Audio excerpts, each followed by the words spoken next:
Hello, wrestling fans. Tom Shifflet here inside the Western New York Athletics Studio. Here to bring you the latest in women's wrestling here in Western New York and across the country. We've got a great show ahead of us today. We've got a special guest coming on. He's the executive director of the National Wrestling Coaches Association. His name's Mike Moyer. I've known Mike for a long time. He's been with the National Wrestling Coaches Association for, I think he's in his 26th year now. He's just honestly, he's invaluable to the sport of wrestling. If you go to nwcaonline.com, check out the website. You'll see all the different initiatives and things that he has spearheaded over the years that he's been there.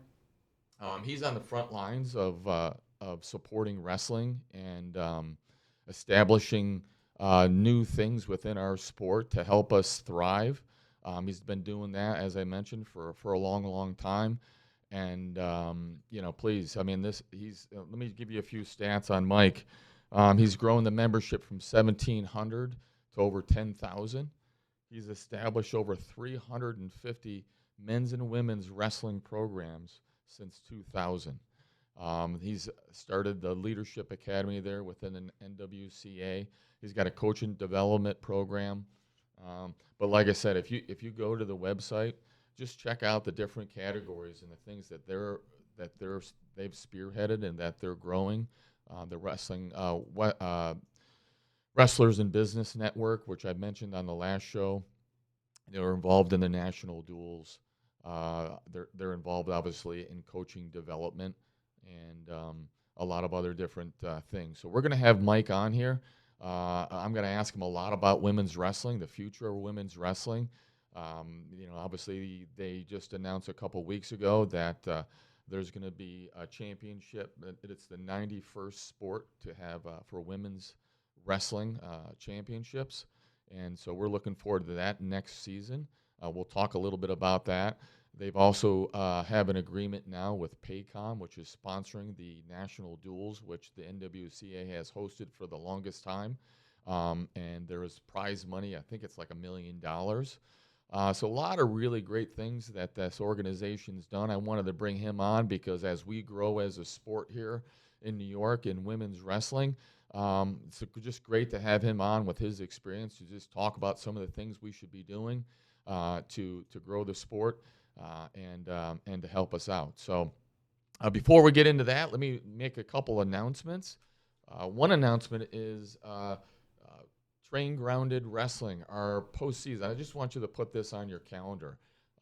It's going to start in March, and it's going to run March and April. And we're going to have 3 days a week. And we're going to do some training in freestyle. It's for the girls and boys, men, women. We're going to do some training 3 days a week. And that's a training cycle preparing us for the freestyle states, which are the first weekend in May. That is a qualifier for Fargo, which is a national tournament in Fargo, North Dakota, and that national tournament's in June. So we're gonna train 3 times a week. We're gonna hit some tournaments here in March and April. Do some coaching, get you guys ready to go.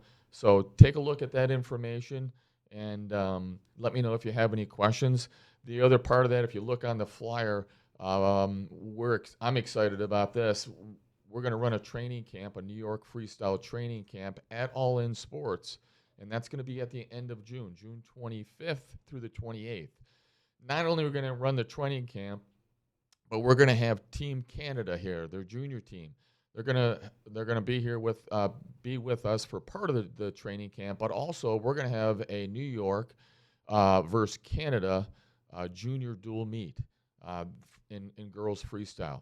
So I'm looking forward to that. We're setting up, getting all the details in place, but looking forward to that training camp, which is going to be at All In Sports, and that's June 25th through the 28th. So again, put that on your calendar.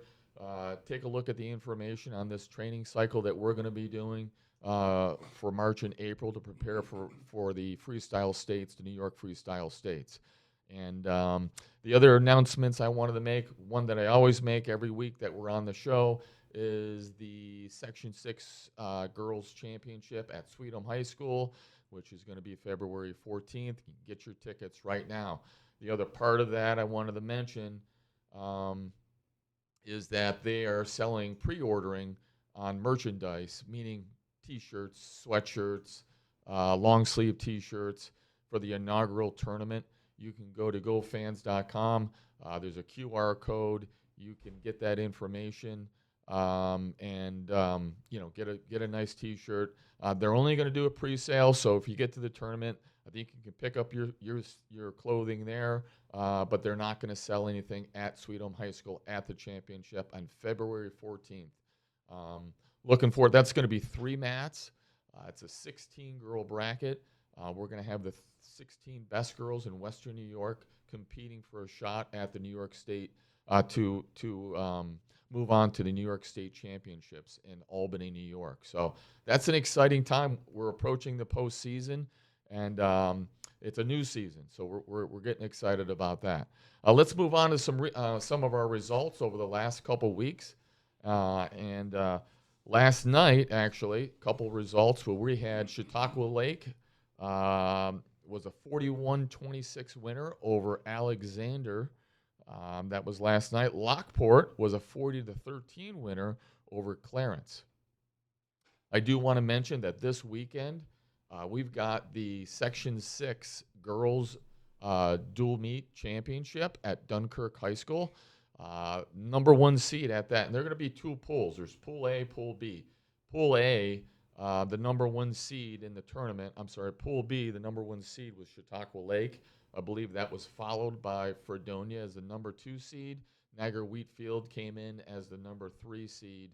And so those 2 teams, Fredonia and Wheatfield, are in Pool A. Chautauqua is in the other pool, and I believe they're in there with Clarence, and I can't remember the other teams. But there are 9 teams. They'll do a round robin in each of those pools. The winner of each pool will vie for the section championship, and then 3rd place, 5th place, and so on. So that's going to be Saturday. That's tomorrow. I believe that is February 1st at Dunkirk High School. So looking forward to that. We'll be there all day. That starts at 9:30 a.m. So we'll be there tomorrow.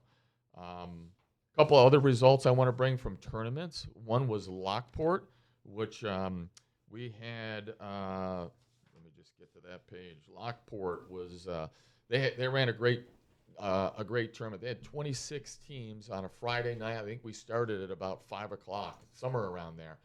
They had 6 mats, 2 gymnasiums going. We finished that tournament. I think we were out of there at like 9 o'clock. They ran a great tournament. So, really appreciate Coach Morello, who we had on the show previously, him and Joe Scapoletti and the rest of their staff, because they did a phenomenal job getting that tournament started on time and running that quickly and getting us out at a decent hour. Some great teams there, great competition. Chautauqua Lake took home the title with 186 points. So here's the top 5. Chautauqua Lake had 2 champs. Niagara Wheatfield was 2nd with 1. Lockport 3rd with 2 champs. Fredonia had 2 champs, and they were 4th. And then in 5th place was Clarence with 111 points. That was a great tournament. Most outstanding wrestler was Avery White of Frontier. She had 2 technical falls and 2 near falls to the tournament title. Congratulations to Avery for the most outstanding wrestler in that tournament. The other tournament I wanted to mention was on that following Monday, which was a holiday. We had Wamsville North hosted the Bert Ernst Girls Girls Memorial Tournament, and they had 16 teams at that tournament. The champions for that tournament, there was no team scoring that I saw, and there wasn't an outstanding wrestler. So I'm just going to announce the individual champions. There were Anastasia Hale of Falconer, Tori Lombardo of Chautauqua Lake, Ashley Cox of Clarence, Julia Lorenz of Clarence, Emma Penna of Lockport, Giselle Allen of Niagara Wheatfield at 126, Noli Paddock at 132 was the champion for Chautauqua Lake. Emma Beckles of Niagara Wheatfield at 138 took home the title. 145, Avery White, second title in 3 days. From Frontier, Lily Hyde of Chautauqua Lake won the tournament at 152. Kanona Leaper of Health Sciences won at 165. Kimberly Bauer of Fredonia was the champ at 185. And Celine Torres of Niagara Wheatfield took home the title at 235. Congratulations to those young ladies on winning the Bert Ernst Memorial Tournament title. As I mentioned again, this weekend is the section duels at Dunkirk High School, so we're looking forward to that. What I'm going to do right now, as I mentioned, we've got a special guest coming on. He's waiting to get on here. We're going to bring on Mike Moyer, the Executive Director of the National Wrestling Coaches Association. We'll take a quick break for our sponsors, and then we'll come back and we'll have Mike on, and we'll talk women's wrestling. Thank you. Need an electrician? Empire Electric is your residential wiring specialist. New builds, service upgrades, lighting, generators, you name it, Empire does it with hundreds of 5-star reviews that speak for themselves. Call Empire Electric today for your free estimate.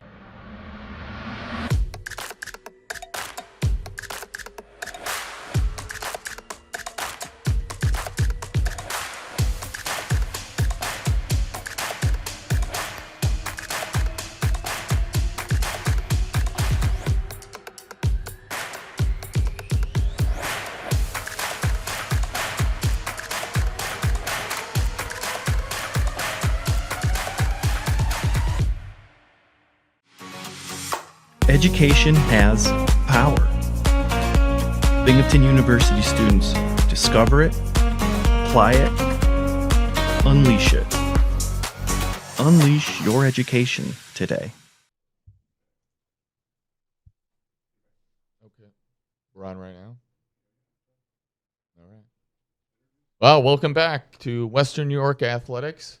Our show here, we're bringing on the Executive Director of the National Wrestling Coaches Association, Mike Moyer. Welcome to the show, Mike.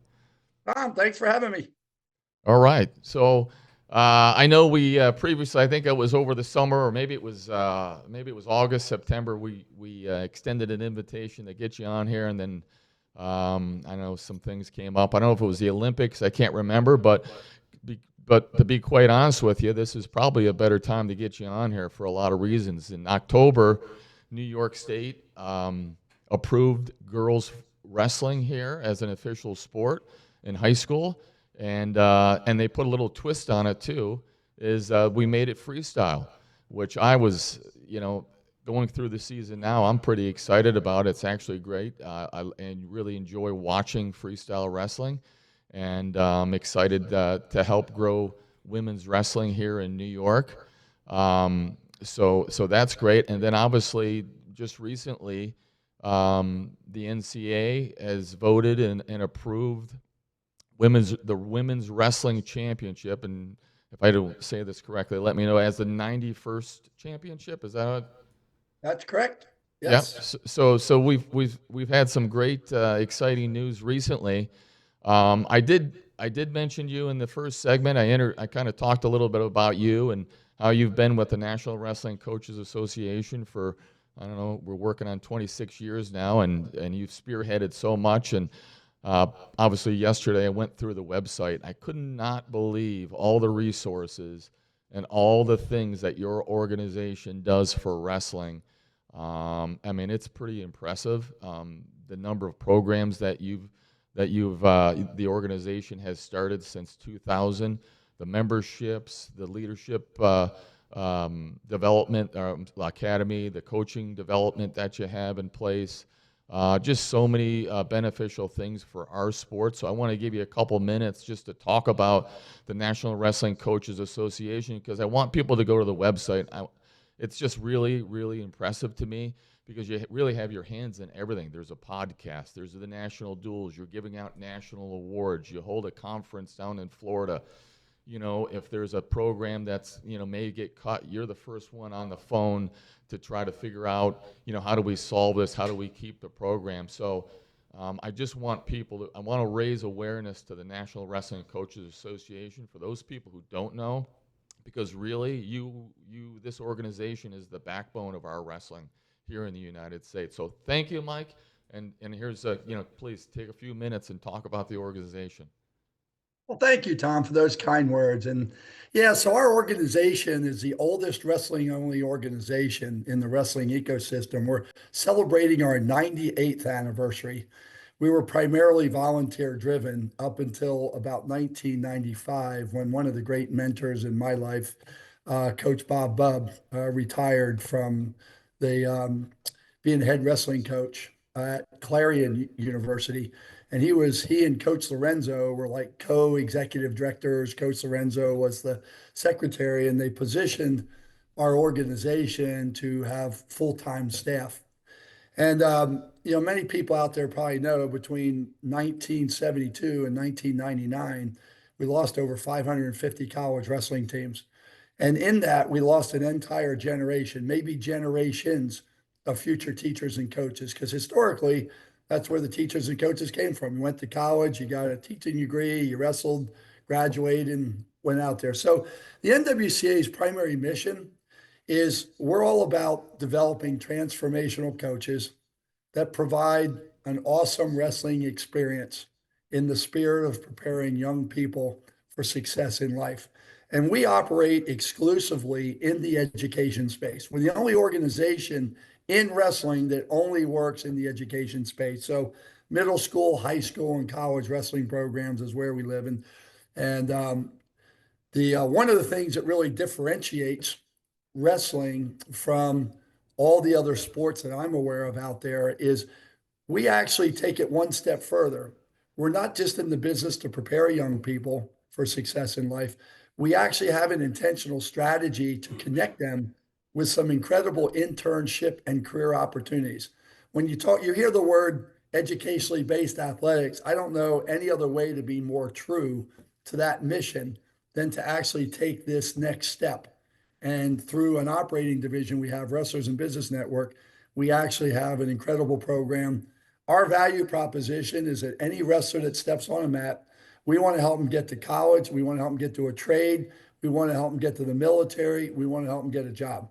So coaching development is the cornerstone of what we do. The second competency, if you will, we refer to as student wrestler well-being. I think most wrestlers, as they reflect back in our sport, the Achilles heel for the longest time was unhealthy weight loss.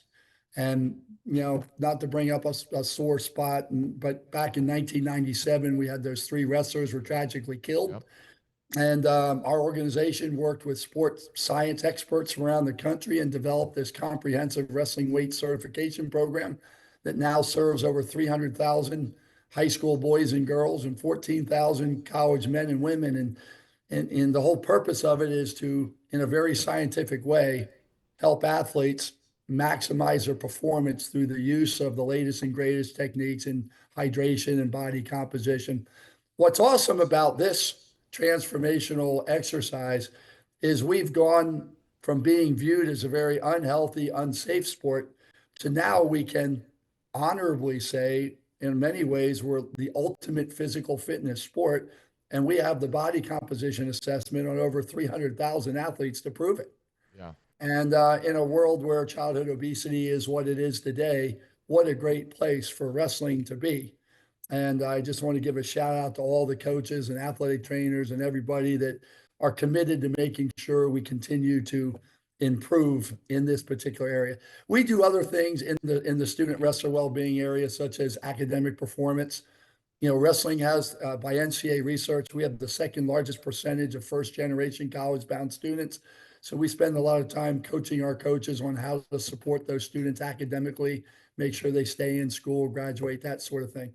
And then the third competency, if you will, is what we call advocacy. And we talked about losing over 550 college wrestling programs. The good news between 1972 and 99. The good news is since 1999, we've helped to establish 405 new men's and women's programs. 185 of those, 405, are women's intercollegiate programs. And as you said in the beginning of the show, it's been for the last couple of years an NAIA national championship. And at the January NCAA convention just a couple of weeks ago, NCAA championship status for women's wrestling was approved for all three NCAA divisions. And so next year will be the first time that it's actually an NCAA championship, and all three divisions, divisions one, two, and three, will compete under one umbrella. So unlike on the men's side where the championships are separate for each division, for the women, it will just be one. And then So, also in advocacy, we do a lot in the area of lobbying governing bodies and state associations for favorable rules and regulations that can just help our sport grow. yeah, yeah. So, so with that awesome news about the NCAA and championship, um, and you being on the front lines, what does that mean for? I mean, so we have these young ladies here in high school wrestling, and they're ready to go to college, and they want to wrestle in college. What is this? What's the future of women's wrestling in college? What does it look like? What's the landscape look like? Are we going to see the Big Ten like Iowa? Is there going to be a Michigan? Is there going to be a Michigan Yeah. State? I mean, where do you see the growth? What do you envision? Sure. Well, one of the things that's very exciting is for each of the last 2 years, high school girls wrestling experienced the largest percent increase of growth of any high school girls sport. The good news is the boys did also. And Yeah, so we're seeing really healthy vital signs in both regards. Um, there's not a week that goes by that we don't get contacted by a college president, college athletic director. Hey, we want to add a women's program. Many times they want to add men's and women's program. The low hanging fruit are really the Division II and the Division III and the NAIA programs. There's a phenomenon right now that college administrators are really struggling with, but there's 1.5 million fewer college students today than there were 5 years ago. It's supposed to exceed 2 million by 2026. So our elevator pitch is we have a very favorable ratio of high school participants to very limited number of college opportunities, even after all that we've added. And so when we talk to directors of enrollment management and college presidents, the biggest challenge we have is it comes across as too good to be true. But it really is that good. I mean, a new program can have, 30 wrestlers on it on the first year, and that tuition revenue really matters. So we're doing really well at the Division II, Division III, and NAIA and junior college levels. What's much more of a challenge is at the Division I level. And it's really a whole nother conversation for another day. But if anyone's following this proposed $2.8 billion NCAA lawsuit settlement, yep, and there's all kinds of implications, but the bottom line is the costs associated with operating a Division I athletic department now that colleges can share up to $20 million of revenue with the athletes and with name, image, and likeness, in many regards, while that's a benefit for the athletes, a lot of these NIL collectives are redirecting what used to be unrestricted donations to the athletic department, and they're becoming earmarked. All these things are making it very costly. And because of that, there isn't much of an appetite right now for any Division I schools to be adding any sports. yeah, That doesn't mean we're going to take our foot off of the gas pedal. Wrestlers don't run from anything. We run to the challenges. And we're working on some Division I programs. After that announcement was made by the NCAA, we got a couple phone calls already, and we're going to continue to chip away at that, and we're going to figure out whatever it takes. But we're going to make sure that the Division I component of this, the number of programs is growing sort of in the same ratio that we're growing in Division II, Division III, and NAIA. yeah. I mean, that would be fantastic to see. But again, someone on the outside, when I'm thinking about the NIL and the portal and all the different parts of that, from an administrative standpoint or just someone, I'm thinking, how could you start a program? It'd be tough at that level with Right. everything that's going on and no real solution at this point.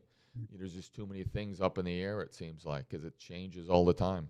Yeah, well, there are Division I enrollment-driven schools, and that's the low-hanging fruit within Division I. So that's where we really put most of our energies. But you never know. I mean, sometimes schools have a Title IX consideration they need to take care of, or sometimes they just may have a sport that makes sense to swap it out for women's wrestling. You never know where that next opportunity is going to come from. We just want to make sure we're prepared. The one thing I'll say about the wrestling community is because of all the challenges we've overcome over the years, right? We were bounced out of the Olympics. We got back in the Olympics. We had those weight loss related deaths. We're now the ultimate physical fitness sport. We lost 550 college teams in 30 years. We've added 405 back. Like, there is no quit in the wrestling community, and our coaches are more battle tested than any other coach in any other sport. And it doesn't matter how challenging these new unprecedented NCAA times are. We will run to the challenge, and we Yeah. will figure out a way to make sure we thrive. Yeah, no doubt about that. We've done it, we've done it in the past, and we'll continue to do that. I mean, that's just who we are. Um, what do you think about New York State? I told you about the little twist that we didn't stay with folk style wrestling. We went to freestyle wrestling here in New York State, and as I said, I love that decision. I think I really like the sport of wrestling. Do you see men's wrestling going in that direction a little bit, or? And then I guess my first part of the question was, what do you think of the freestyle in New York? And I actually think maybe that's going to catch on in some of these other states.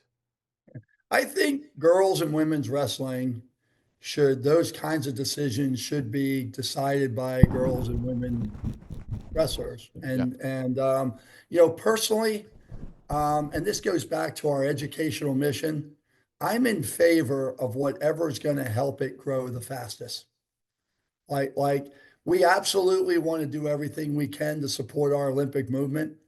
The truth of the matter is, if we can continue to have explosive growth at the youth and high school level, our friends at USA Wrestling will have a much bigger pool of talented athletes to which they can pull and develop that next great generation of Olympians and international wrestlers from.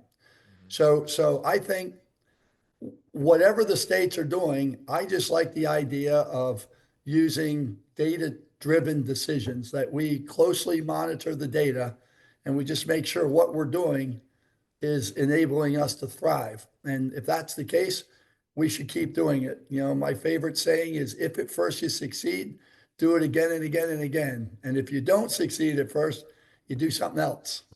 So nothing wrong with a little innovation. And I would just say, let's monitor it closely and just make sure there's no unintended consequences. But as long as we're growing, because we can't sustain the unprecedented growth of new intercollegiate women's programs if we don't keep growing participation at the high school level, and we can't fill those healthy rosters. right. So for me, selfishly, whatever is going to help really foster the growth at the high school level, I'm all in on. Yeah. Well, I got to tell you, I don't see it slowing down. I mean, I've been to probably here in Western New York almost every girls' tournament, high school tournament. One, because my daughter wrestles, but two, I'm just involved in women's wrestling here in the area, and I see from the officials, they're, I don't know, there seems to be some excitement behind. It's like something, a fresh start, something new, Sure. and people are picking up on it. They're seeing. I mean, I think as an official, it seems easier to officiate freestyle than it does folk style. I think as a coach, and I want to ask you a question about coaching, because that's probably one of the areas that we need to we've got to pick it up a little bit, and we need some support and help on that. But I think from a coaching standpoint, it's less complicated. It seems. Again, I'm sitting in the stands and I'm watching, and I do work with some of the young ladies and stuff, and in the off season working with some of the high school kids in freestyle, but you don't have to. The knowledge base I think is a little less. You got the step out. There's not a lot of top and bottom because you're only down there 15 seconds. I don't know. Just watching it, I really, really like the decision to be freestyle.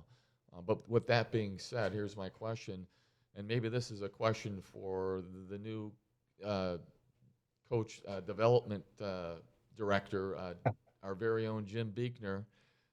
who I saw was you guys have brought on board, and we've Sure. obviously know him from Casadega Valley and being a couple-time All-American at Clarion and obviously the University at Buffalo as the head coach, and obviously was the president of the National Wrestling Coaches Association at one point when he was coaching at UB. But I've known Jim a long time. He's a great guy. He's great for that position. I'm excited for him, and I'm excited for your organization because he's going to do a phenomenal job. But so here we are. We have freestyle, and right now what I see is we have again, this is our first season, so we learn from it, we grow, we get better, we make adjustments. But we need some coaching development. I think part of that is for freestyle because it is a different sport. So we need coaching development. We've got to recruit some coaches.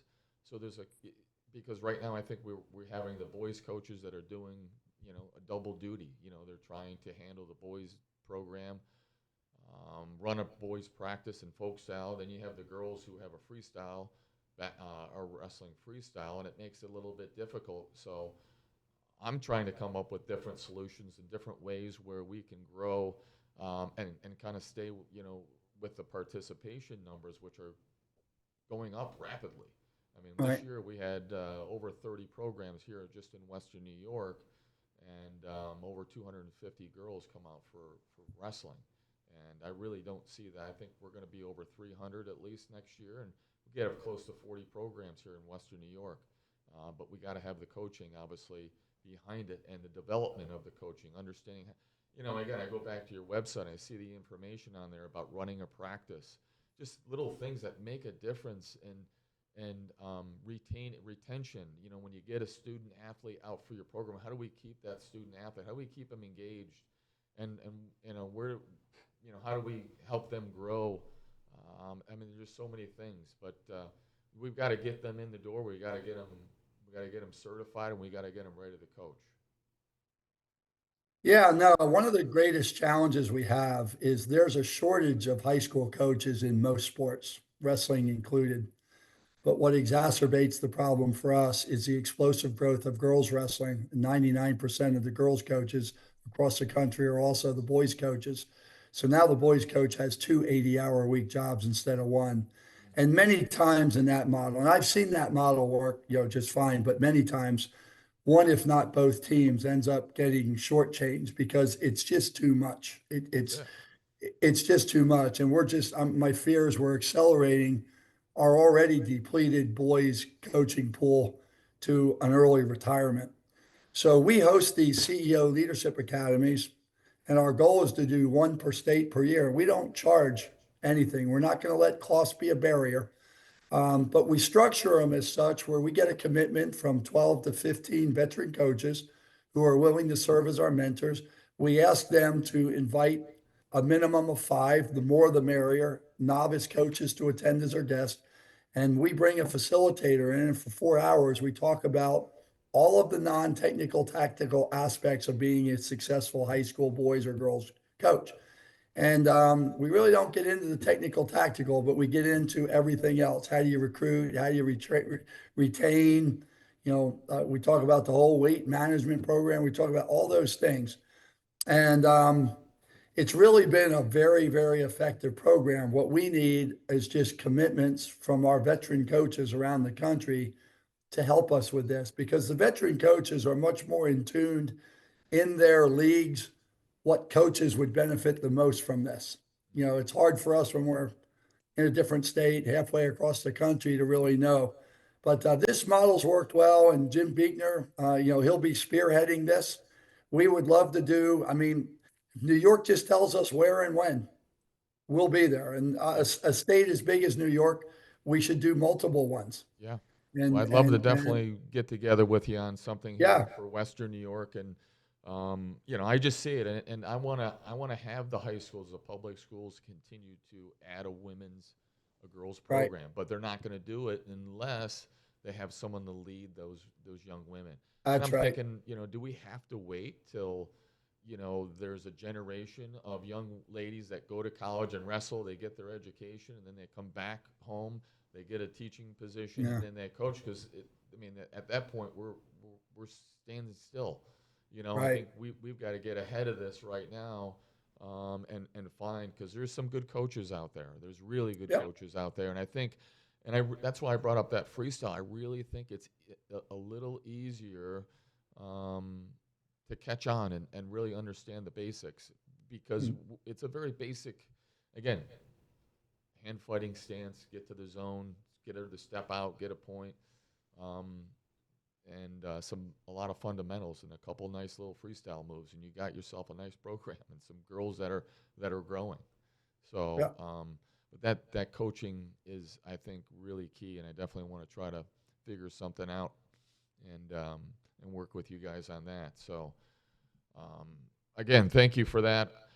I guess just to finish off, how can we here in Western New York help the National Wrestling Coaches Association? And you've got the Wrestlers in Business Network, which I brought up on the last show. I talked about it because I'm a small business owner.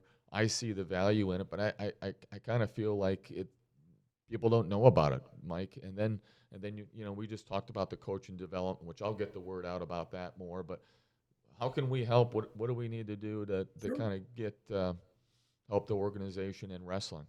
Sure. So Dr. Steve Sanko actually grew up here in Mannheim. He's a physician in Rochester, New York, runs our WIBN Western New York chapter. And, for high school and college wrestlers, a membership is free. And for the typical business owner, a membership is $50. And it's really just designed to facilitate business people with wrestling, a common passion for wrestling, to do business with each other. I own a roofing company and you own a building and you need a new roof. And the primary benefit of being a member is you're in the business directory Yeah, and we do business with each other.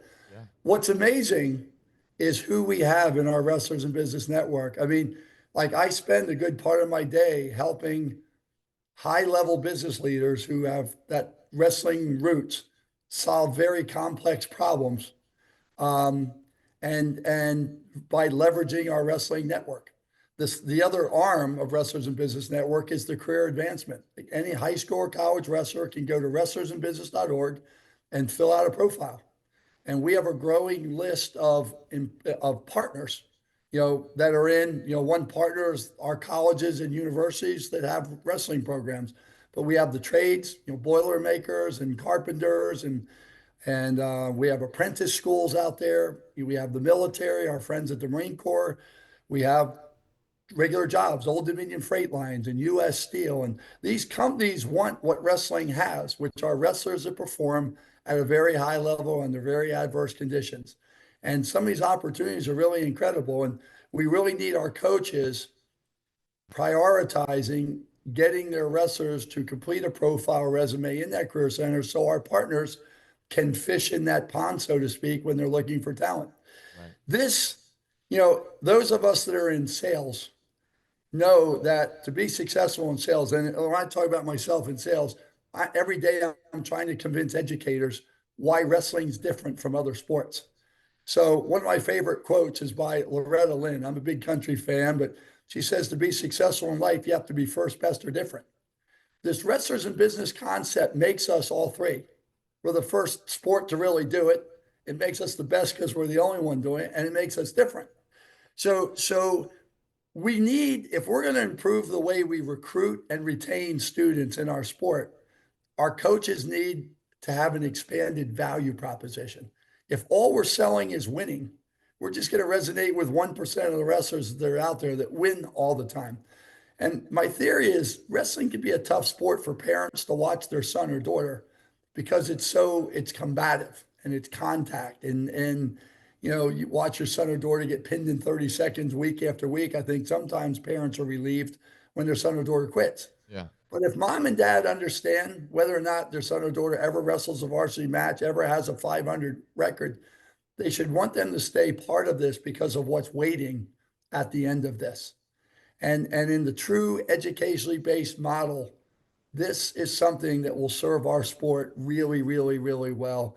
And all the chaoticness that's going on right now in intercollegiate athletics, the Olympic sports are going to have the brightest future are the ones that are going to have organized business and community leaders in regions around the country to support, these types of things. Right now, we have a very, very strong restaurant business chapter in Cleveland.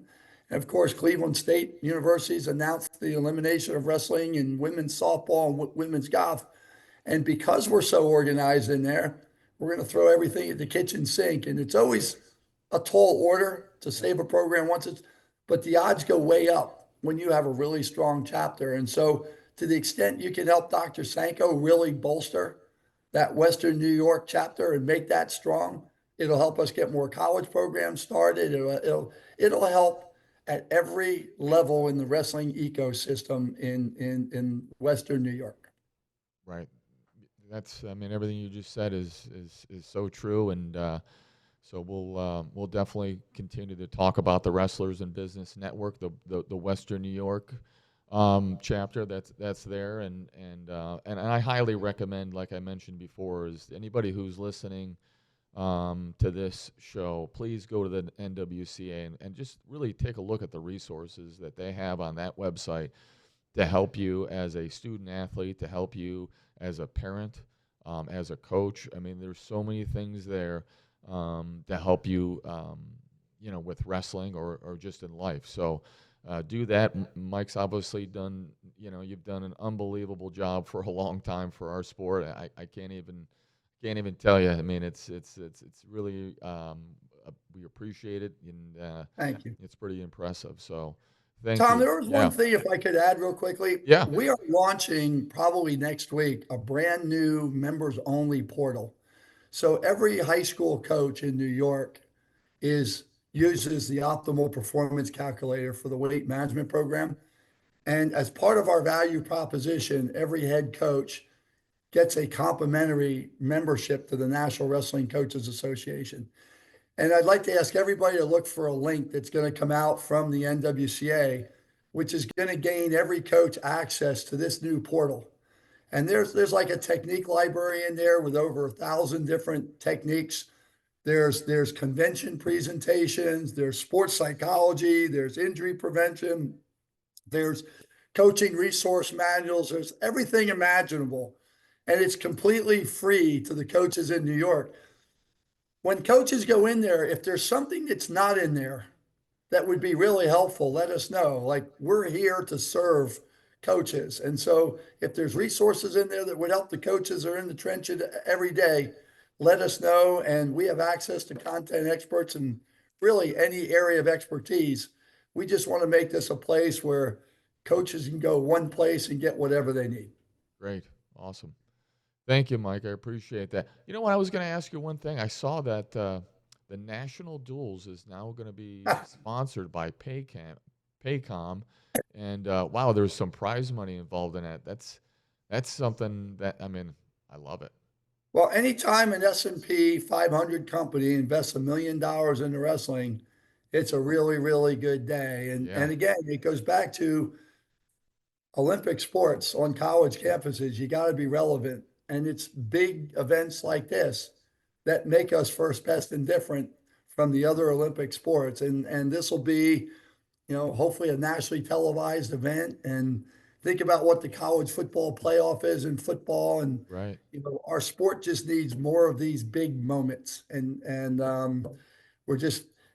usually the way these sort of things work is when one company does this, it just inspires another company to do it. And the next thing you know, it goes back to, with all the angst, it becomes a competition. NIL, they don't want that. Yeah. Right. But all the angst around NIL and all that, we're not going to run from it. We're going to run to it. We're going to figure out how to make it work for wrestling. But Chad Richardson, the CEO of Paycom, wrestled at Central Oklahoma, and he's paying it forward. And he's committed to losing $1 million every year. So, for example, if next year the event breaks even, then the purse the following year goes from 1 million to 2 million. If the event next year makes $1 million, then in year number 2, the purse goes from 1 million to 3 million. And so this thing could be really, really big. And there's some incentives there. Get money back to our programs that really need help the most. Some incentives to keep building it and make it, one of the top events in the sport of wrestling. Our sport just needs more dual meets. Yeah. The only way we can make wrestling more relevant in the school and in the community with more dual meets. And the average number of home dual meets at the high school level across the country today is 3. And I mean, we need more. We're not going to make wrestling relevant, and we're not going to become a mainstream spectator sport with 3 home dual meets. I know there's challenges to that, and there's weight classes, and there's this and there's that, but we have to get back to that if we want to really realize the full potential. Yeah, So, I would agree with you on that. All right. Well, again, thank you, Mike. I appreciate thank your you. time. Obviously, good luck. I know you probably got a busy schedule with the postseason coming up and all the other events that are going to be happening. But we wish you all the best and certainly appreciate everything you do for our sport. So thank you. Thank you, Tom. Likewise, appreciate all you're doing up there in Western New York. All right. Talk to you soon, Mike. Take care. All the best. All right, folks. That's gonna end our show.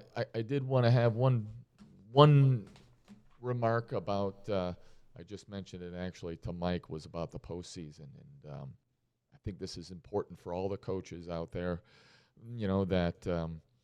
That this is a new season. So we've had our regular season. We're moving into the postseason, and it's new. It's extremely important to be positive. I mean, show your passion. This is when a lot of the athletes start to drag a little bit. You got maybe February break coming up. You're beat up a little bit. You've been in the practice room day in and day out. Things get a little stale. School's piling up. There's a lot of reasons to, kind of check out. And comes from the leadership is just so extremely important. You can turn a season around just by showing your passion and your enthusiasm to your athletes and taking a couple athletes that maybe you see. I mean, at this point in the season, obviously, you should be able to understand your athletes, how they tick, how to maximize their ability, and